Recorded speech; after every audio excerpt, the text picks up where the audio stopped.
Hi Capricorn, thank you so much for tuning in.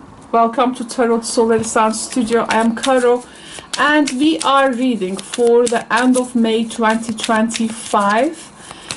Let's see what is in store for you for this end month. Things gonna really change after June.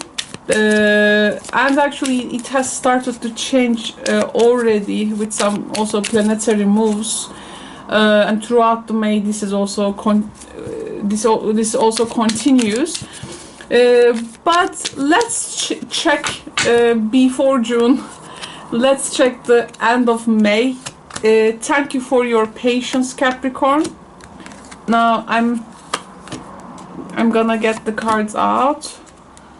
And yes, these are our symbols. I really like this deck.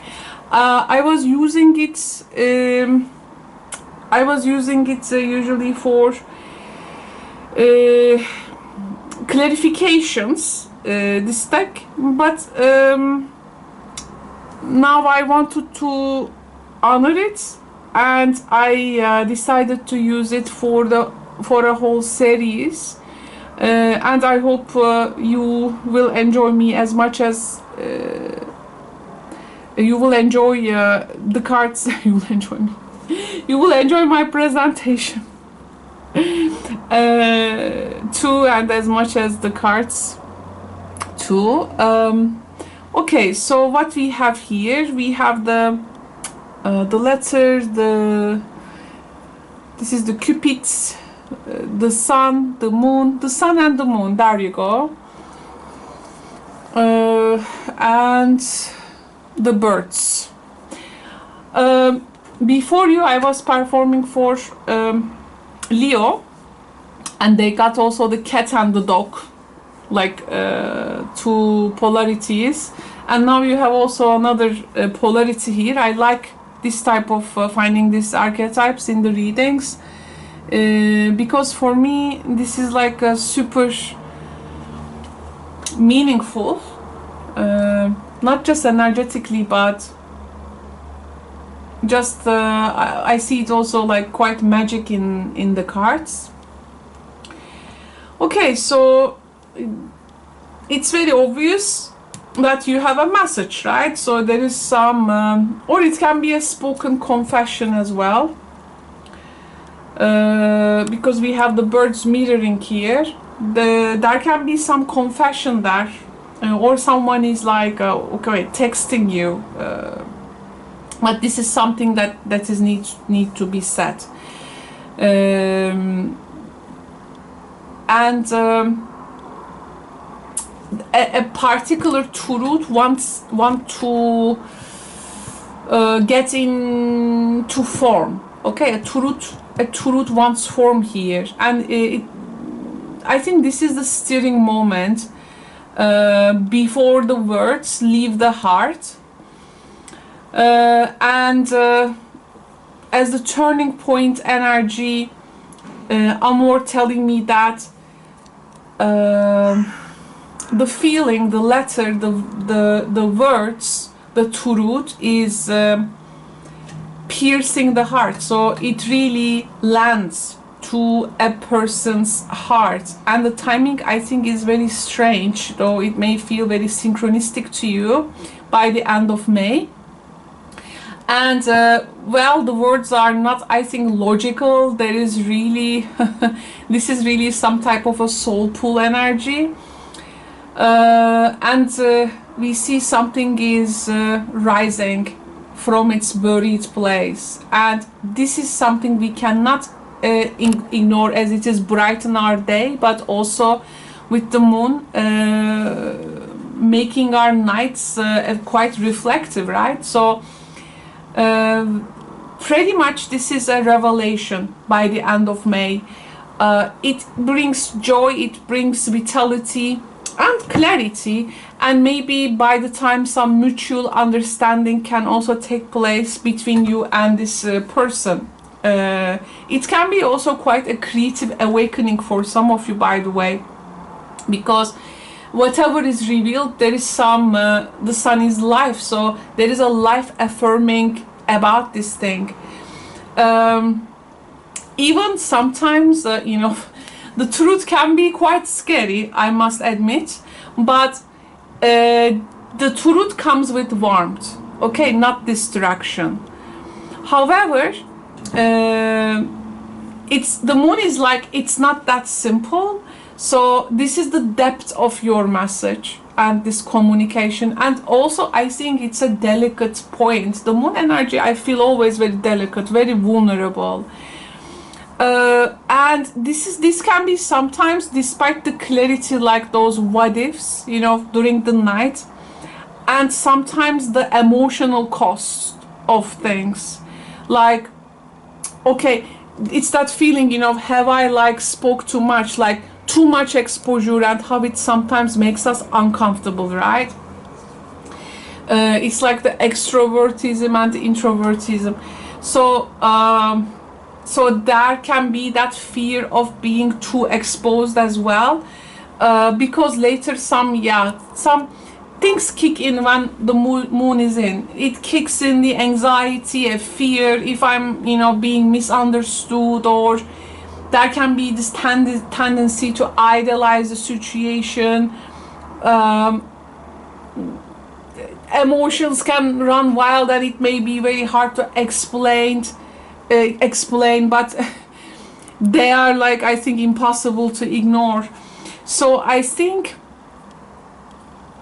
after things are settling, here is your new conversation. Now, I think something really brings you clarity, but it needs further dialogue there.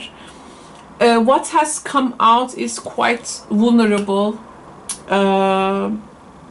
but again, it needs that real-time communication. So, and here this can be also the fear of gossip, the birds, and sometimes birds, you know, minimize the depth of a talk, like something deep going on there, but it minimizes that what is really going really deep down there. But I would say, well, some Capricorns, I think this is literally a confession of love, or a confession of a desire.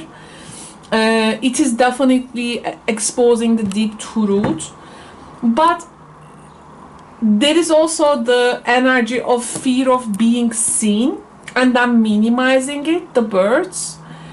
That's why I think one needs to be comfortable navigating the emotional transparency here, because, like, you know, sometimes things can feel so much, and you can ask yourself, you know, this is too much feeling. Can I just think clearly now, you know? But actually there is a further conversation needed. There is a desire to also meet again in a conversation, not just the evening idealization. So someone or you, this is like, there is this longing to speak a truth, and or you're gonna hear this, and how it's gonna truly feel, friends, when you fully receive this, how it's gonna feel emotionally, how it's gonna feel mentally, and who you become when you speak from the heart. Sometimes and who we become, sometimes this truth like reaches us without editing anything. So this is a full exploration, I feel. The moon is the depth in this reading, friends, and you have the clarity, you have the dialogue, but the moon is making you feel things deeply. And sometimes we feel so deep, even the things are, let's say, spoken.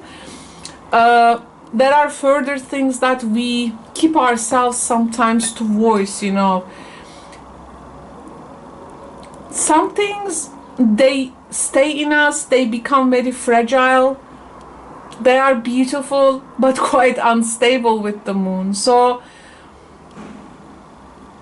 this is, I think, a lot of exploration, and it has a lot of emotional undertones. Make sure how you will navigate between the romantic idealism and emotional projection, okay? Because moon, yes, it can expand the emotions, but also illusions as well. So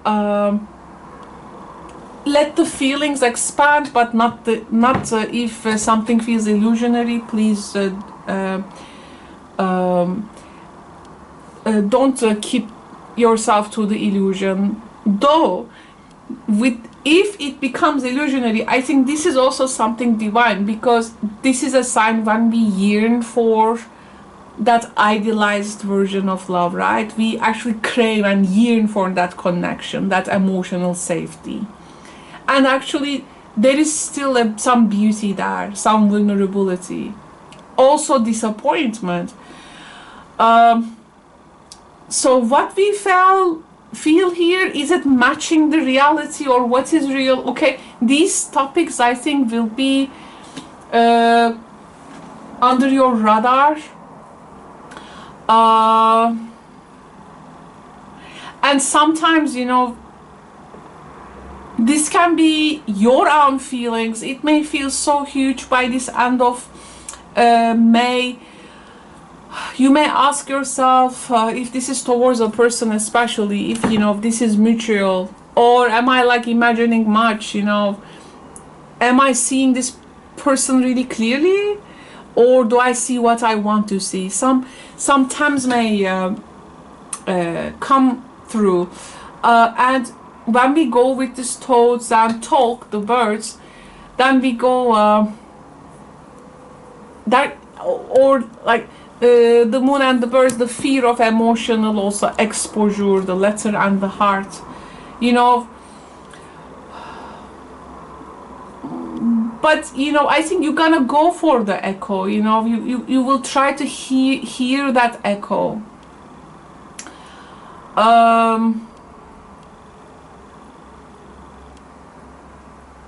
Maybe you will step away later, but this dialogue, I think, will happen. Though the danger is, like, with all this intensity, the danger of also minimizing it. So I think here there is this need to be also, how to say, this need for reassurance, maybe. Like if this person, or, you know, if the object of your desire is also feeling the same way, because you don't want to hope alone, you know. So these times, I think, gonna come. Yeah, let me get one oracle message for you. Maybe a message to ground you if you feel any type of emotional insecurity or fear or anything, you know, like just something to ground you. Let me see. So it seems detoxing your friendships will be important. Because if you are letting someone in, some things, it seems, be out too, or what to detox around this time will be important.